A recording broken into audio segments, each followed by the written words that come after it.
शांति हो। हालेलुया, बोलो खुदावंद यीशु मसीह की, बोलो खुदावंद यीशु मसीह की, जोरदार तालियां हमारे जलाल के लिए।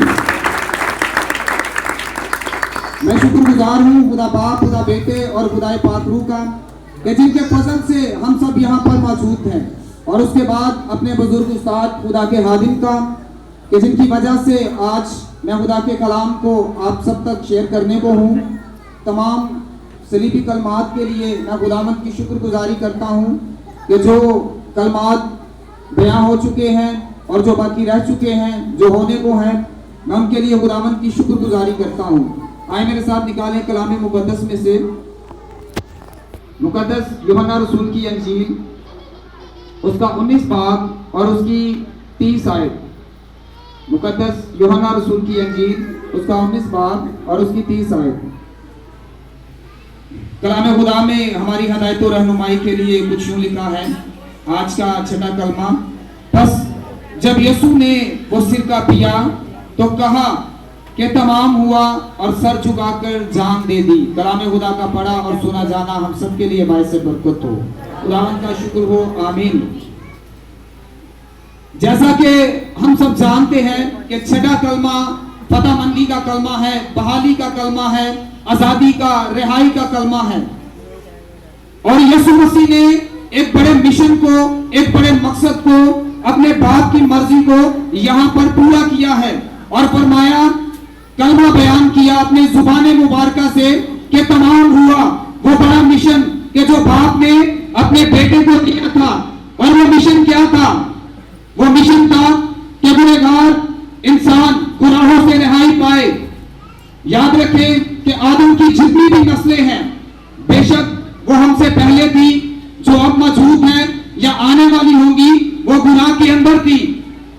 लिखा है कलाम खुदा में कि सब ने गुनाह किया और खुदा के जलाल से क्या हो गए जी? महरूम हो गए। और इसलिए आदम को गुनाह से रिहाई के लिए एक बड़े कफारे की जरूरत थी, एक बड़ी अजीम कुर्बानी की जरूरत थी कि जो उनकी कीमत चुकाई जाए, जो उनका कर्ज चुकाया जाए। और वो कर्ज क्या था? वो कर्ज यही था कि यीशु मसीह कुर्बान होता, क्योंकि वो बेऐब और पाक था, उसमें कोई गुनाह नहीं था। हालेलुया। लिखा है यूहन्ना की अंजील कि जो जान गुनाह करती है वो गुनाह की क्या है? गुलाम है। और गुलाम को रिहाई के लिए आजादी की जरूरत है।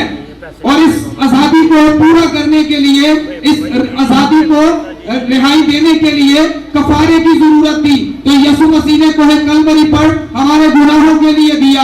हालेलुया। और इसके बारे में खुदा का बंदा पतरस रसूल क्या फरमाता है? खुदा का बंदा पतरस रसूल पहले बाब और उसकी 18 और 19 की आयत में फरमाता है कि हमारी मुखलसी, हमारा छुटकारा, हमारी रिहाई सोने और चांदी से नहीं, बल्कि यीशु मसीह के पाक और बेऐब लहू के वसीला से है।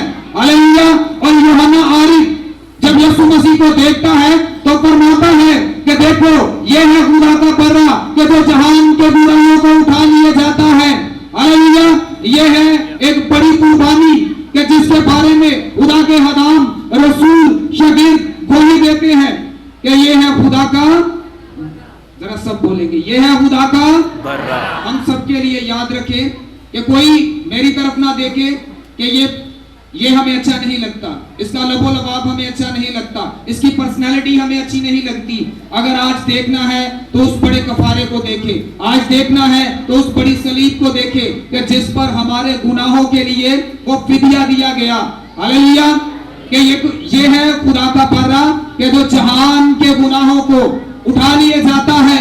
हमारे गुनाहों को यीशु मसीह ने अपने ऊपर लिया, हमारी बदियों को यीशु मसीह ने अपने ऊपर लिया। और इस बड़े मकसद को, इस बड़े मिशन को, इस बड़ी मर्जी को जो बाप ने अपने बेटे को भेजा ताकि गुनहगार इंसान गुनाहों से क्या पाए जी? नजात पाए।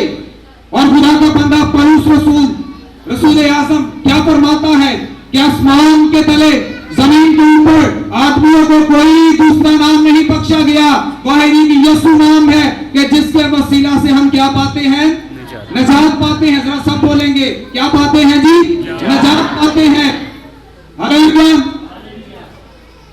पुराने अहदनामा में पहले भी हमने बहन से सुना है, पिछले कलमे में बहन सुनीता से, पुराने अहदनामे में हरूज अखबार में जब सरदार काहिन पाक मुकाम में दाखिल होते तो वो साल ब साल कुर्बानियां गुजरानते और अपनी कमर पर घंटी बांधते और उन कुर्बानियों को बकरों और बछड़ों की कुर्बानियां देते।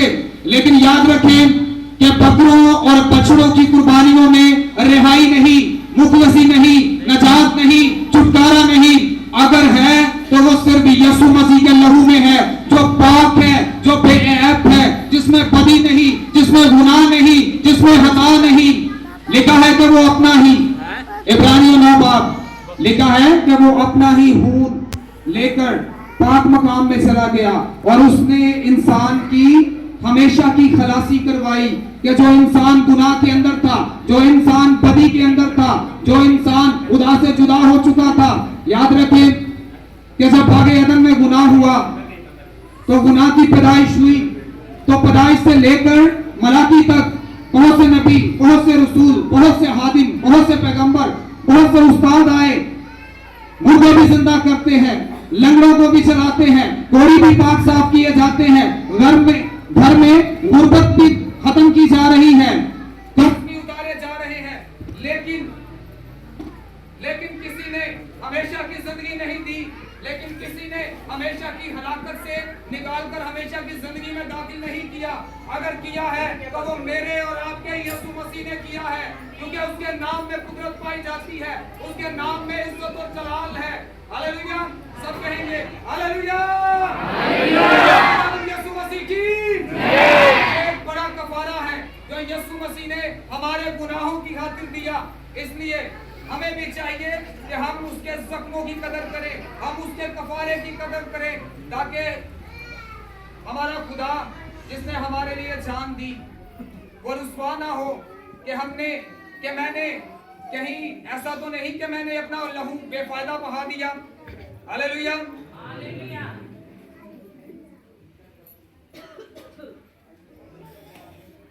याद रखें मेरे अजीजों, जब यीशु मसीह ने अपने बाप के सारे काम को तमाम किया, जब सारा काम तमाम हो चुका, जब फतह यबी हासिल हो चुकी, जब फतह हासिल हो गई, तो यीशु मसीह ने अपने शागिर्दों को जाते वक्त एक हुक्म दिया कि जाओ और सारी हलक के सामने अंजील की क्या करो? मुनादी करो, और जो ईमान लाए उसे बाप और बेटे और रूह कुदस के नाम से क्या दो जी? बपतिस्मा दो।